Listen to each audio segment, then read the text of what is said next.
Python python ಎದಕ್ಕಂದ್ರೆ python is one of the most versatile language. ಅಂದ್ರೆ ಈ ಗಾದೆ ಇದೆಯಲ್ಲ, ಏನಂತಾರೆ ಕನ್ನಡದಲ್ಲಿ, ಆಡು ಮುಟ್ಟದ ಸೊಪ್ಪಿಲ್ಲ ಅಂತ, ಹಂಗಿದು ಪೈಥಾನ್ ಮುಟ್ಟದ ಏನೇನೇ ಇಲ್ಲ ಸಾಫ್ಟ್ವೇರ್ ಅಲ್ಲಿ. ಫ್ರಂಟ್ ಎಂಡ್ ಅಲ್ಲಿ ಯೂಸ್ ಆಗ್ತಿದೆ, ಬ್ಯಾಕ್ ಎಂಡ್ ಅಲ್ಲಿ ಆಗ್ತಿದೆ, ಡೇಟಾ ಅನಲೈಸಿಸ್ ಅಲ್ಲಿ ಆಗ್ತಿದೆ, AI ಅಲ್ಲಿ ಯೂಸ್ ಆಗ್ತಿದೆ. It is getting use at so many places. So second, ತುಂಬಾ ಈಸಿ ಆಗಿದೆ, ಫ್ರೆಂಡ್ಲಿ ಆಗಿದೆ, ರೂಲ್ಸ್ ಗಳು ಕಡಿಮೆ ಇದೆ, ಮಿಸ್ಟೇಕ್ಸ್ ಮಾಡಿದ್ರು ನಿಮಗೆ ಇದು ತೊಂದರೆ ಕೊಡಲ್ಲ, ನೀವು ಸೆಮಿಕೋಲನ್ ಅದೆಲ್ಲ ಜಾಸ್ತಿ ಇಲ್ಲ ಅದರಲ್ಲಿ, ರೂಲ್ಸ್ ಕಡಿಮೆ. ನೆಕ್ಸ್ಟ್ ಬ್ಯಾಟ್ರೀಸ್ ಅಂತಾರೆ. ಬ್ಯಾಟ್ರೀಸ್ ಅಂದ್ರೆ ಪ್ಲಗೇಬಲ್ ಲೈಬ್ರರಿ. ಸ್ಟ್ಯಾಂಡರ್ಡ್ ಲೈಬ್ರರಿಯಲ್ಲಿ ನೀವು ಏನೇ ಸಾಫ್ಟ್ವೇರ್ ಡೆವಲಪ್ ಮಾಡೋಕ್ಕಿಂತ ಮುಂಚೆ ಒಂದ್ಸರಿ ಓಪನ್ ಸೋರ್ಸ್ ಅಲ್ಲಿ ಅದು ಆಲ್ರೆಡಿ ಇದೆ ನಾನು ಚೆಕ್ ಮಾಡ್ಬೇಕು. ಪೈಥಾನ್ ಅಲ್ಲಿ 70-80% ಆಫ್ ದ ಟೈಮ್ ಅದು ಇದ್ದಿರುತ್ತೆ ಅಲ್ಲಿ, ಯಾಕಂದ್ರೆ ನೀವೇನು ಸಾಫ್ಟ್ವೇರ್ ಮಾಡ್ತಿರಲ್ಲ, you are not the very first person trying to solve that problem. ಈಗ ಒಂದು ಡೇಟಾ ಬೇಸ್ ಕನೆಕ್ಟ್ ಮಾಡ್ಬೇಕು ಪೈಥಾನ್ ಇಂದ SQL ಸರ್ವರ್, ಸುಮಾರು ಜನ ಮಾಡಿದ್ದಾರೆ ಆಲ್ರೆಡಿ, ಮಾಡ್ಬಿಟ್ಟು ಗಿಟಬ್ ಅಲ್ಲಿ ಅದ್ರ ಲೈಬ್ರರಿ ಮಾಡಿ ಹಾಕ್ಬಿಟ್ಟಿದ್ದಾರೆ. ಸೊ ನೀವು 50 ಲೈನ್ ಬರೋ ಕೋಡು 2 ಲೈನ್ದಲ್ಲಿ ಮುಗಿದೋಗ್ಬಿಡುತ್ತೆ. That is the beauty of python. That language is very developer friendly.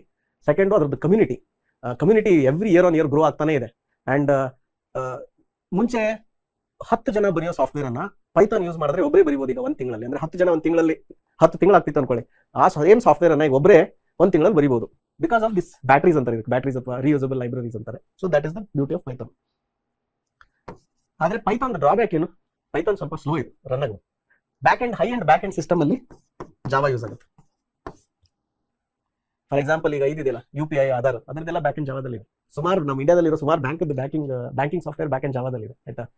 So that is why you need to know Java. ಆಮೇಲೆ ಇದರಲ್ಲಿ ನಿಮಗೆ ಆಬ್ಜೆಕ್ಟ್ ಓರಿಯೆಂಟೆಡ್ ಪ್ರೋಗ್ರಾಮಿಂಗ್ ಎರಡರಲ್ಲೂ ಇದೆ, ಆಯ್ತಾ. ಪೈಥಾನ್ ಒಂದು ಸ್ವಲ್ಪ ತುಂಬಾ less complicated, less rules. Java has more complications.